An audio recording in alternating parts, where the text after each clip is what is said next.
Good morning. My name is Cody. I was Jeff's high school basketball coach, and sorry I couldn't be there today for the celebration of Jeff's life, but I was hoping to contribute, maybe with a good story.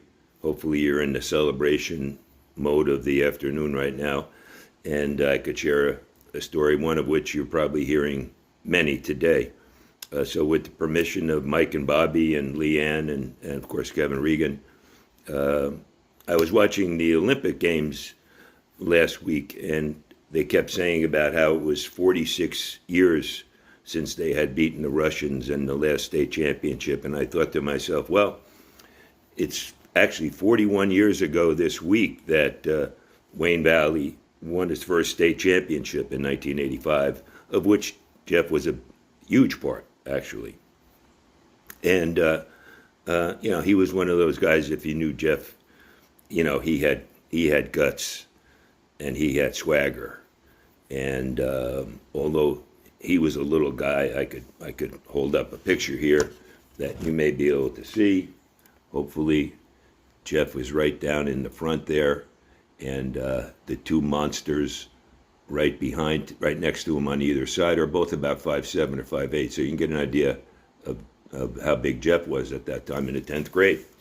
And so I always knew, he had that guts, he had that swagger, and I think he got all that partially from a few people. One, I think, was his mom, Bobby. Hi, Bobby. And she was the president of Booster Club. She was fabulous. She would do anything for you. So she would always ask me what I needed, and I would say, well, I needed new this, or I needed new uniforms or something. And she'd say, how much was it? And I'd say this and that. And she would go around to every merchant in town and convince them to contribute. And of course, if they didn't, she would make sure that she would tell them that nobody would, be using their goods anymore. And she had guts, she had swagger. And I think the other person probably was Grandpa Dave, who used to take Jeff and Mike to the Meadowlands racetrack when they were probably 5th and 6th grade. And Jeff learned how to do exactas and trifectas and quinellas, and probably spend a couple of $100 of Grandpa's money. And he had guts, he had swagger. So there we are in 1985, and we're playing Englewood High School in a packed house, and it's a close game. And we were a big underdog. They were bigger and better than us in every position, but we were pretty confident. And so it goes to about 3 minutes to go in the game, 4 minutes to go in the game, and we're holding the ball for dear life. We're up by maybe 2 points, 3 points, and we're in a delay offense.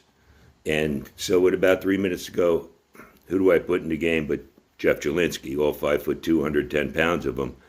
And the crowd starts to roar, and I'm sure they were second-guessing me at that point in time, but people hardly ever did that, by the way.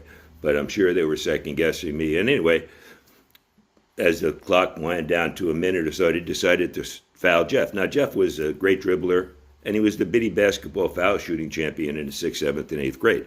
So he had guts. He had swagger. And what did he do? He knocked down all 3 one-and-ones, and we held on to win the 1985 state championship, the first in the school history. He had guts. He had swagger. I knew that. So he was a huge part of it, even though he played in the fourth quarter, probably the only part of the game. But anyway, as the years went by, next year, the year after, he suffered some injuries, and his brother Mike, who kind of surpassed him. And Mike was the greatest basketball player in Wayne Valley history. And, Jeff probably had to come to grips with that, which was a little bit tough.